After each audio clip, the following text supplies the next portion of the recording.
It doesn't happen all at once. Late night charting, the quick call you agreed to cover, the meeting you didn't quite have time for but said yes to anyway. One small compromise at a time until your day isn't really yours anymore. You see a message come through at 9 p.m., and before you even think, your thumb's already typing, "Sure, no problem." You're tired, you're stretched thin, but saying no still feels harder than saying yes. And if you're like most physicians, you've learned to call that dedication. But what if it's actually avoidance? Avoiding the guilt, avoiding the disappointment, avoiding the discomfort of letting someone down. Today, we're talking about boundaries, not as walls to keep people out, but as lines in the sand that protect your time, your energy, and your integrity. Stick around, because learning to hold boundaries might be one of the most important skills you ever build.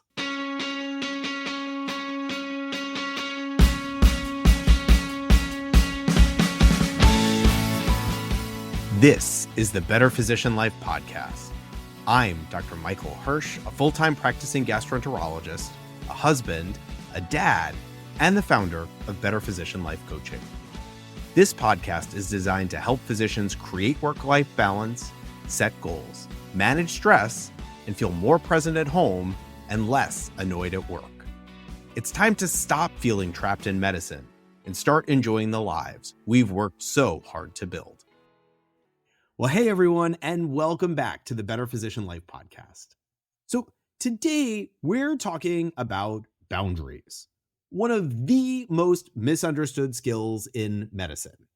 Because let's be honest, most of us were never taught how to have them. We were taught to be available, helpful, reliable, to say yes and fix things, to put everyone else's needs before our own. And for a while, that works. It helps us build a career, a reputation, and even a sense of pride. Until one day, you realize you're running on fumes and there's nothing left for you. And the people you love are getting what's left of you, not the best of you. The truth is, boundaries don't just protect your time. They protect your ability to be fully present for the people and the activities that you love. They don't just keep the bad out, they keep the good in.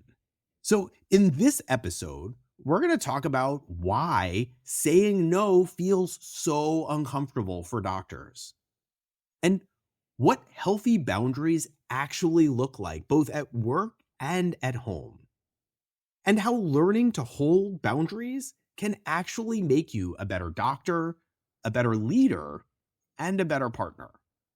All right, ready to dive in? Let's get into it. So we're going to start with the part that no one wants to admit, that most of us don't actually have a problem saying yes. We've built entire careers on it. Extra patient? Yes. Join that new committee? Okay. Cover an extra call? Sure, why not? Late night meeting that benefits the whole group? Fine. Early on, that yes works for you. It builds trust. It proves you're dependable. It opens doors and opportunities. But over time, that same yes starts to take more than it gives. You start to feel trapped by your own reliability, and yet saying no still feels impossible. Why? Because for most physicians, saying no doesn't just feel like declining a request. It feels like disappointing someone.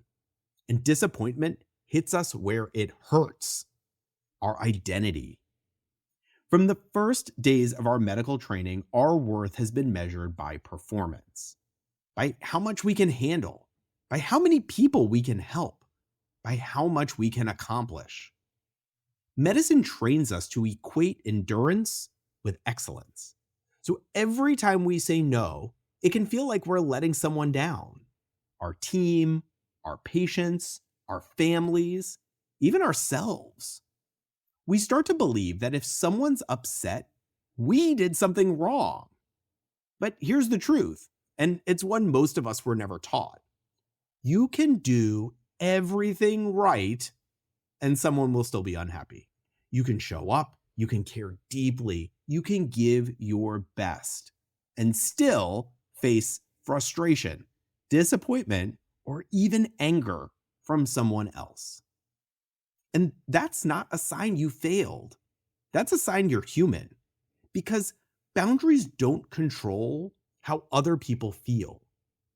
They define how you'll show up even when someone else is uncomfortable. And that's where the shift begins.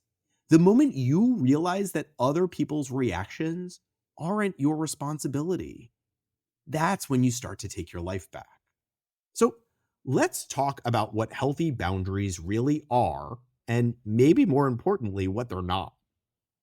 Because when most people hear the word boundary, they picture a wall, distance, rejection, but that's not it at all. Boundaries aren't about control or punishment.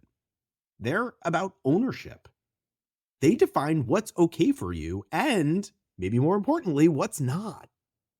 And the simplest way to think about them is as an if-then statement. If you raise your voice, then I'll step away. If you text me about work after hours, I'll respond in the morning. If you try to add a patient to my schedule when it's already full, I'll decline or I'll reschedule to protect the rest of my day. Boundaries aren't about changing other people. They're about deciding how you'll respond when they don't change. That's what makes them powerful, but it's also what makes them difficult. Because when you set a boundary, you have to be willing to follow through, to let people feel what they're going to feel, and to let them be wrong about you. That's the part no one likes to talk about. That boundaries don't always make people happy. And they're not supposed to. Boundaries aren't meant to make things comfortable. They're meant to make things clear. They say, this is how I take care of myself so I can keep showing up for you. And that's what changes everything. Because the goal isn't to control other people. It's to stay in integrity with yourself and to stay true to what actually matters. And here's where it gets tricky. Even when we know what matters, saying no can feel impossible. For most physicians, the word no comes with a story. I'll disappoint them. They'll think I'm not a team player. I'll miss out on something important. And under all of that sits a question we know all too well. If I say no, what will they think about me? And right behind that, the one that cuts even deeper, the one we're often not even aware of. If I say no, what does that mean about me? Because medicine taught us to define our worth by how much we give, how much we do, how much we handle, and how much we say yes. So when we say no, it can feel like we're letting people down, like we're letting ourselves down. But people are going to feel how they're going to feel, and you can't control that. Again, you can do everything right and someone will still be upset. You can go above and beyond, and someone will still want more. Boundaries don't change that. They just bring honesty back into the mix. They make you tell yourself the truth. Because when you say yes to something you really don't want to do, you don't escape saying no. It's just the person you're actually saying no to is you. And that's the part most of us never notice. That every yes already contains a no. The only question is who you're saying no to. That's where the shift happens. Saying no isn't a rejection, it's a redirection. It's how you protect your time, your energy, and your integrity. So when you do say yes, it actually means something.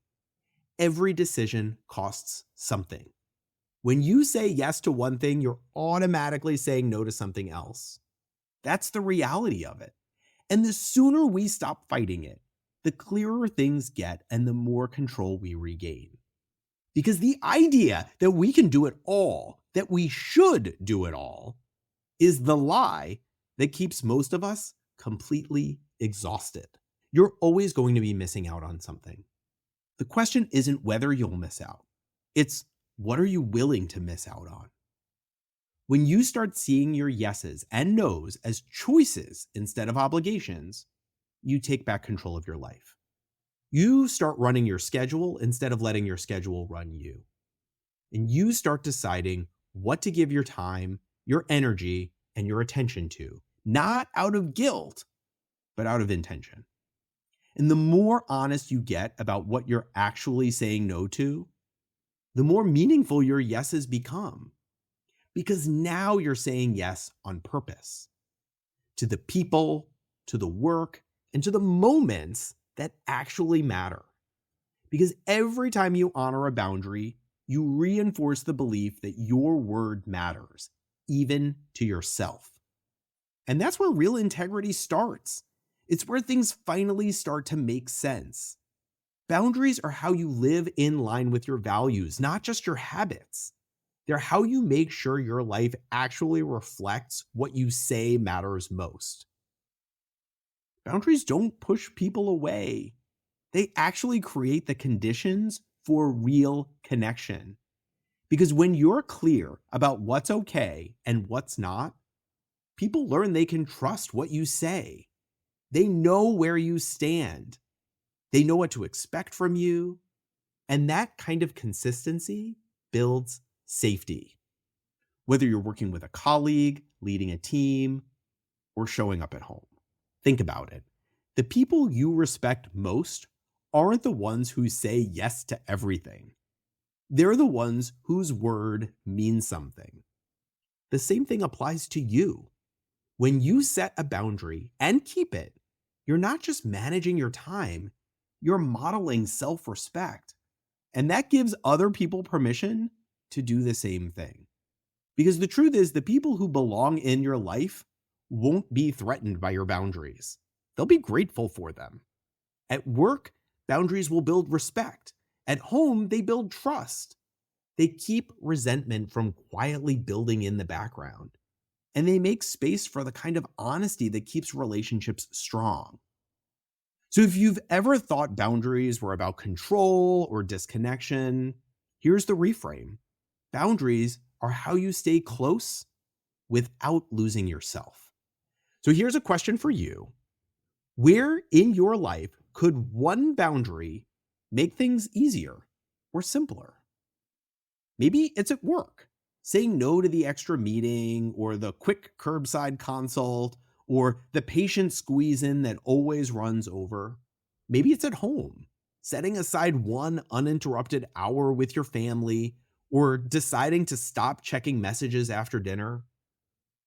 Whatever it is, remember this. Boundaries aren't about restriction. They're about direction. They're about showing up as the best version of yourself, even when things get tough, especially when things get tough. They give your yeses more weight and give you more control over your time. Because when you stop giving your time away by default, you start running your schedule instead of letting your schedule run you. And that is the key to a better physician life. And one of the best places to start setting that kind of boundary is right at the line between work and home. Because if you're like most physicians, you don't just walk through the door at the end of the day. You're still stuck in work mode, carrying the day with you, running the patient lists, thinking about the in baskets, worrying about tomorrow's schedule. You're finally home, but your day is still running in the background. That transition from doctor mode to home mode doesn't happen automatically. It takes intention. And that's why I created the 5-minute commute reset for physicians. It's a short guided audio and an optional worksheet to help you process the day, leave work at work, and walk through the door ready to connect with the people and the priorities that matter most. And you can download it for free at betterphysicianlife.com/commute reset, and I'll link it in the show notes. Because presence just like boundaries, doesn't happen by accident. It happens by choice. So, what are you choosing? Thank you again so much for being here today, and I will see you next time on the Better Physician Life podcast. Thanks for hanging out with me today. I know how full your days are, so the fact that you chose to spend this time here means something.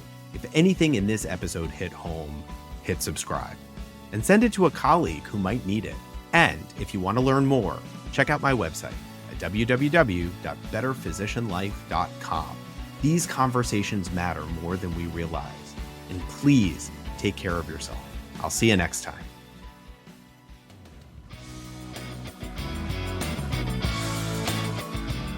This podcast isn't medical advice, or legal advice, or financial advice. It's perspective from one doctor to another on how to reclaim your time, purpose, and peace. If you're making big decisions, talk to the people and professionals who know your story best.